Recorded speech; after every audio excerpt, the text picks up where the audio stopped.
Assalamualaikum warahmatullahi wabarakatuh. Salam sejahtera. Okey, hari ini seperti yang dijanjikan, saya akan sambung kita punya pembelajaran tajuk 5.2 Phytohormon. Ini adalah biologi KSSM tingkatan 5. 5.2 Phytohormon. Okey, apakah yang mengawal atur gerak balas dalam tumbuhan? Tumbuhan tidak mempunyai sistem saraf seperti manusia dan juga haiwan. Okey. So kita tahu dia tidak mempunyai sistem saraf macam kita. Dia tak boleh bebas bergerak. Okey, macam mana pertumbuhan itu berlaku? Macam mana gerak balas di dalam tumbuhan itu berlaku? Okey.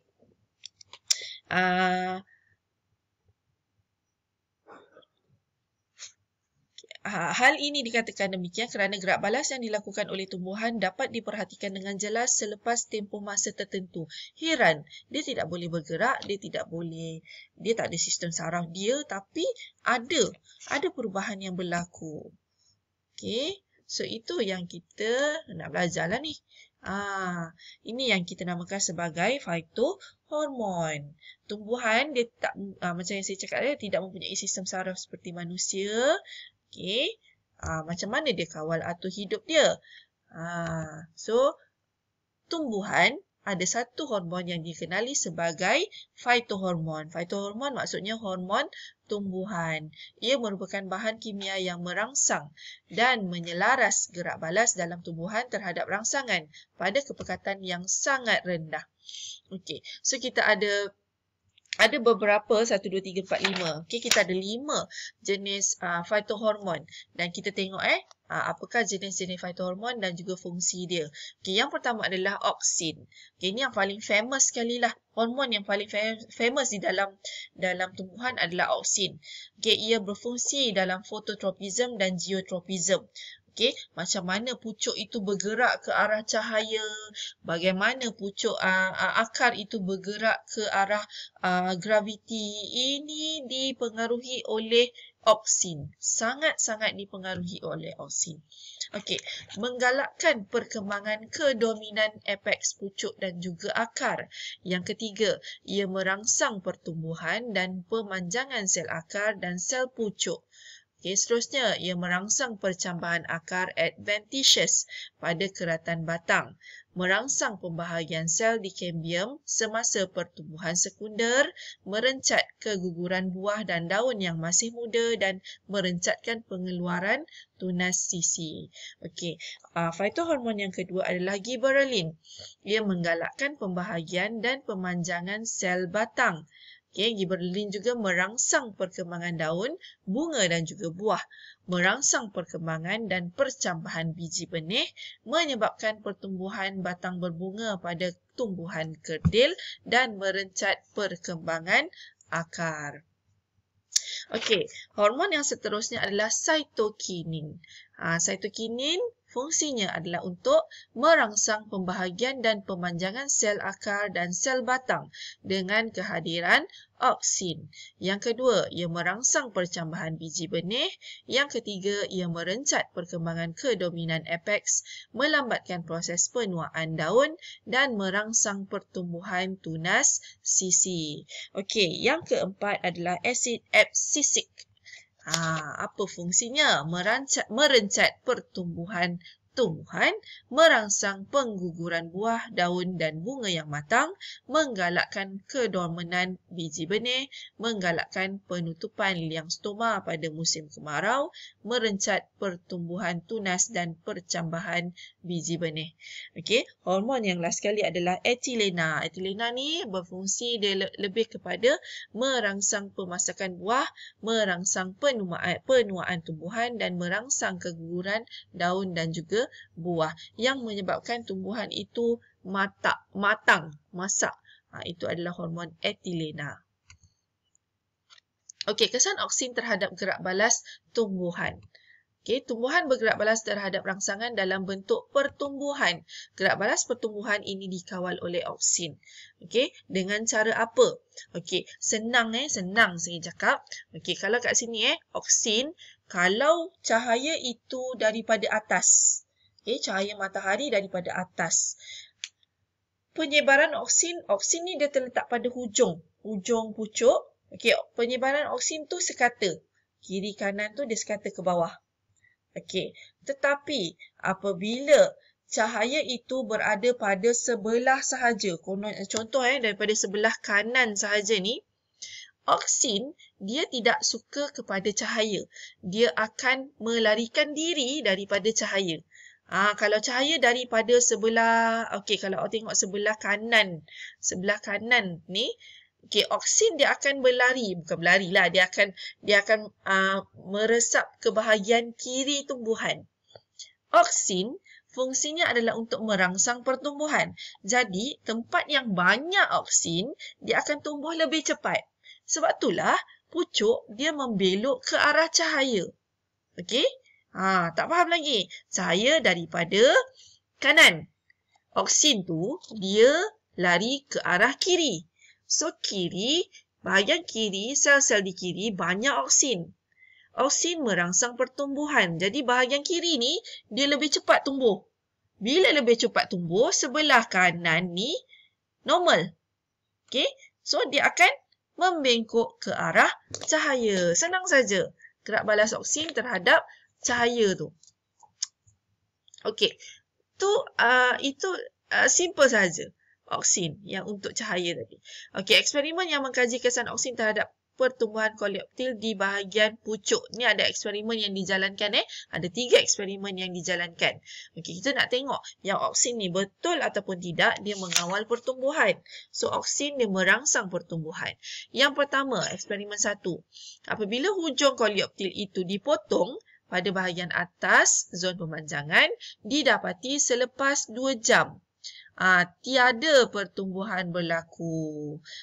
Lepas tu, dia letakkan balik koleoptil itu dekat tempat dia balik. Dan tumbuhan dia tumbuh tegak balik. Maksudnya apa? Maksudnya, dekat hujung koleoptil ni ada oksin. Ada oksin yang merangsang pertumbuhan. Okey, itu untuk eksperimen 1. Dia potong, dia tengok, dia letakkan balik. Okey, potong tak ada pertumbuhan, letak balik ada pertumbuhan. Okey, yang kedua adalah eksperimen hujung koleoptil itu dipotong. Lepas tu dia letakkan dekat atas blok agar. Blok agar tu lepas 2 jam, blok agar sahaja yang diletakkan ke atas koleoptil. Okey, dan didapati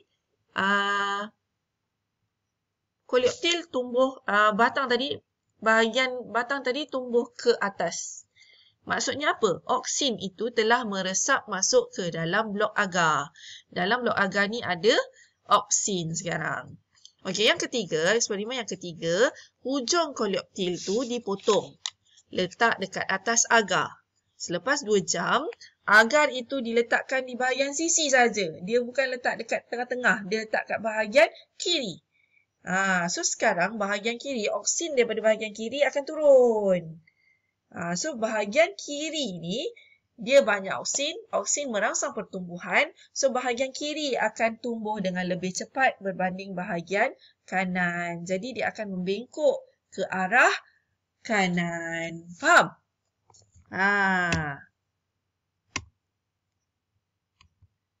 Okey, gerak balas tropism berkait rapat dengan taburan oksin. Rangsangan luar seperti cahaya dan graviti mempengaruhi taburan oksin di dalam tumbuhan. Okey, dia satu lagi yang awak kena ingat. Oksin dekat pucuk merangsang pertumbuhan. Tetapi, oksin di bahagian akar merencat pertumbuhan. Saya ulang, oksin di bahagian pucuk merangsang pertumbuhan. Maksudnya, bahagian yang banyak oksin, kalau dekat pucuk, bahagian yang banyak oksin, dia akan merangsang pertumbuhan. Tapi, berlawanan dengan bahagian akar. Dekat akar, bahagian yang banyak oksin, dia akan terencat. Okey? Dia akan terencat. Okey, kita tengok. Rangsangan luar seperti cahaya dan graviti mempengaruhi taburan oksin dalam tumbuhan. Oksin memberi kesan yang berbeza kepada sel-sel di pucuk dan sel-sel di akar. Kepekatan oksin yang tinggi merangsang pemanjangan sel di pucuk. Yang saya cakap tadi, tetapi ia akan merencat pemanjangan sel di bahagian akar. Okey. Boleh fahamkan ayat ini. Ayat ini. Nanti senang. Okey, peranan oksin dalam gerak balas fototropism. Arah gerak balas hujung pucuk bergantung kepada arah rangsangan cahaya. Taburan oksin pada pucuk adalah sekata jika didedahkan kepada cahaya dari semua arah. Okey, kalau macam pagi, petang, malam, pagi, petang. Pagi, tengah hari, petang. Pagi, tengah hari, petang. Dia sekata. Okey, sekata. Jadi dia akan tumbuh, biasa dia akan tumbuh tegak lah. Ini kalau kita tutup, kita bagi cahaya kat belah kanan je. So, ini akan, pucuk tu akan membelok ke arah cahaya sebenarnya. Okay, apabila pucuk didedahkan kepada cahaya dari satu arah sahaja, oksin akan bergerak menjauhi cahaya. Saya cakap tadi, oksin dia tak suka cahaya. Kalau cahaya tu daripada kanan, dia akan bergerak ke bahagian kiri dan berkumpul di bahagian kiri. Jadi, kiri tu banyak oksin. So, bahagian kiri tu akan lebih cepat tumbuh. Jadi, dia akan belok ke arah cahaya. Okey. Ini peranan oksin dalam fototropism. Kepekatan oksin yang tinggi di bahagian teduh. Kepekatan oksin menjadi tidak sekata di bahagian pucuk.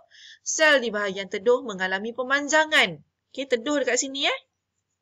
Light daripada kanan, teduh dekat bahagian kiri. So, oksin berkumpul bahagian kiri. Sel di bahagian teduh mengalami pemanjangan yang lebih berbanding dengan sel pada bahagian yang ada cahaya. Kesannya, pucuk itu akan membelok ke arah cahaya. Senang je. So, ini kita namakan sebagai fototropism positif. Pucuk. Okey, ini adalah peranan oksin di hujung koleoptil terhadap gerak balas pertumbuhan berdasarkan fototropism. Okey, ini kawalan hujung koleoptil dipotong, tak ada apa-apa. Hujung koleoptil ditutup penutup legap pun tak ada apa-apa sebab tak ada belok lah. Dia oksin dekat situ je. Okay, hujung koleoptil ditutup menutupi penutup lut sinar. Tapak hujung koleoptil ditutup dengan objek legap. Okay, hujung koleoptil diasingkan oleh 2 blok agar. Hujung koleoptil diasingkan oleh mika. Mika agar dia meresap. Mika tak meresap. Okey, selepas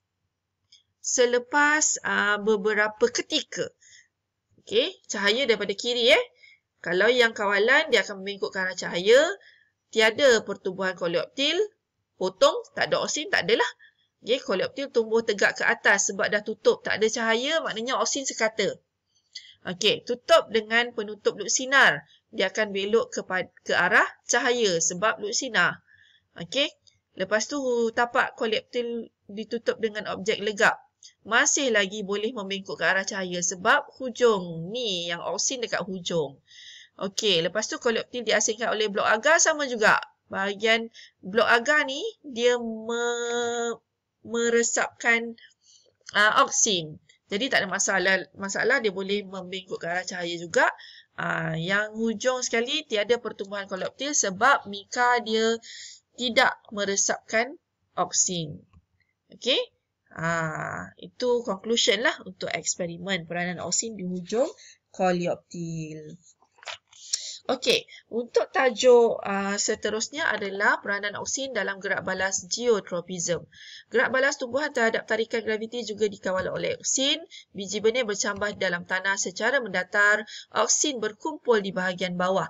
Okey, disebabkan ada tarikan graviti, oksin berkumpul di bahagian bawah. Okey, bawah. Okey, tetapi oksin yang banyak dekat akar, dia merencat pertumbuhan. Jadi, dia slow. Bahagian yang banyak oksin, slow. Bahagian yang tak ada oksin, dia normal. Jadi, itu yang menyebabkan akar itu membelok ke bawah. So, ini dinamakan sebagai geotropism. Akan menunjukkan gerak balas geotropism positif. Okay? Dan pucuk menunjukkan geotropism negatif sebab dia berlawanan ke arah graviti. Okey, ingat senang je, oksin di pucuk merangsang pertumbuhan. So yang banyak oksin dia akan lebih laju. Akar pula oksin yang banyak akan merencat pertumbuhan. Yang terencat tu dia akan pendek, yang normal dia akan panjang. So akar akan membengkok ke arah graviti. Okey, stop dulu untuk video ini dah 15 minit. Okey, bye.